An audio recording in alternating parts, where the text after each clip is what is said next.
Morning students. Today I am discussing Coulomb's law in electrostatics. As already I have given you the notes in which I tell you that the force between the 2-point charges, these are the 2-point charges Q1 and Q2, right? And they are separated by a certain distance r. See students, you have to take the distance from their center, right? And we have considered these charges as point charges. Point charges means whose size is very small as compared to the separation between them. Separation is large as compared to their size.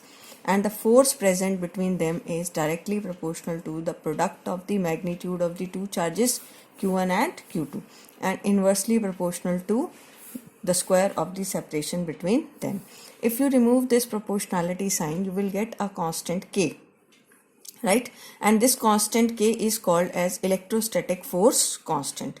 And the value of this constant K depends upon two factors. First, it depends upon the system of unit, and second, it depends upon the nature of medium in which the charges are placed. Nature of medium and the system of system of unit and nature of medium. Now we will discuss in SI system when the charges are placed in air or vacuum are same, right? In air the force is almost same as the force present between the two charges when they are placed in vacuum. So in air or vacuum the value of K is 1 by 4 pi epsilon naught. What is this epsilon naught? This is E naught. You can read this as epsilon naught, and this is called as absolute electrical permittivity of air or free space, right? This is a new term for you. This is epsilon naught, absolute electrical permittivity of air or free space. And experimental calculated value of K is 9 into 10 raised to the power 9 Newton meter square coulomb inverse square. You can find its unit from this formula, right? K is Newton meter square coulomb inverse square. Now what is the value of epsilon naught? From the value of K is this 9 into 10 raised to the power 9. You can calculate the value of epsilon naught. What is epsilon naught? 1 upon 4 pi 9 into 10 raised to the power 9. And when you solve it, you will get it equal to 8.85 into 10 raised to the power minus 12 coulomb square Newton inverse meter inverse square. And the unit of epsilon naught is the reciprocal of K, right? You can also calculate its unit. Now if charges are placed in some medium, in SI system the charges are in medium, and in medium the value of K become 1 by 4 pi epsilon m. What is epsilon m? This is the permittivity of medium. This is absolute electrical permittivity of medium as already specified in the notes. Now what is the meaning of electrical permittivity? Electrical permittivity, it measures how an electric field affects the medium and is affected by the medium. How electric field affect and is affected by medium. Now come to the next system, in series system. In series system and the charges are placed in air, the value of K is 1 and the Coulomb's law become F equal to Q1 into Q2 divided by R square, because the value of K is 1. Now the next very important concept is this electrostatic force may be positive or negative. That is specified on page number 14 of your notes. See children, F equal to K into Q1 into Q2 divided by R square. Now F is positive, means if Q1 is positive, Q2 is positive, then their product is also positive. Q1 into Q2 is positive, so F is also positive. And you know that in between the two similar charges there is a force of repulsion. So positive force is a repulsive force. If Q1 is negative, Q2 is negative, then also its product is Q1 into Q2. F is directly proportional to this.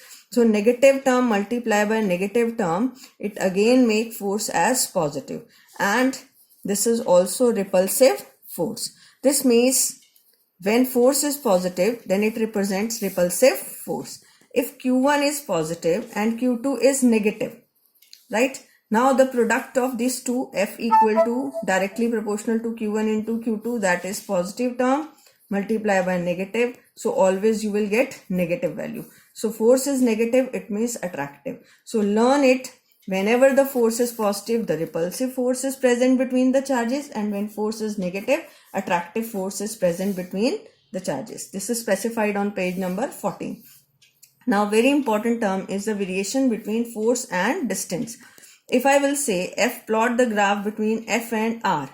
Now from the Coulomb's law, you can see F is inversely proportional to F versus R. F is inversely proportional to R square. So graph is hyperbolic.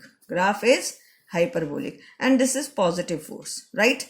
And if force is negative, you can show it in the same diagram also. If F is negative, then you can show it in negative direction. The graph is again hyperbolic, right? But on page 14, I have shown it in the two separate diagrams. If I will say plot the graph between F and 1 by R square, then F is directly proportional to 1 by R square, and the graph comes out to be straight line, right? This is for positive means repulsive force. This is repulsive force, and for attractive force it is negative, right? Is it clear? So these are the 2 pages, the explanation of 2 pages 13 and 14. I think now it is clear to all of you. Now the next we have to discuss the unit of charge on page number 15. In SI system, the unit of charge is coulomb, and in CGS system, the unit of charge is electrostatic unit or stat coulomb. Now how you can define 1 coulomb of charge? To define 1 coulomb of charge, you can take F as K into Q1 into Q2 divided by R square. If Q1 equal to Q2 equal to Q, if you take the magnitude of these 2 charges as same and the separation between them as 1 meter, right, you will get, first see here, K into Q square divided by 1 square. Now you want to make, you are defining what thing? 1 coulomb of charge. आपको क्या करना है? Q को 1 बनाना है. Q को 1 बनाने के लिए हम फोर्स की क्या वैल्यू ले ताकि वो 1 आ जाए? K की वैल्यू हमने पीछे कितनी बताई? 9 into 10 raised to the power 9. So we have to take force to be 9 into 10 raised to the power 9 Newton. 9 into 10 raised to the power 9 Newton. K is 9 into 10 raised to the power 9 Newton. So it get cancel out and Q square become equal to 1 and Q equal to plus minus 1 coulomb. So what is 1 coulomb of charge? It is that much charge which when placed in vacuum or air at a distance of 1 meter from an equal and similar charge, which would repel it with the force of 9 into 10 raised to the power 9 Newton.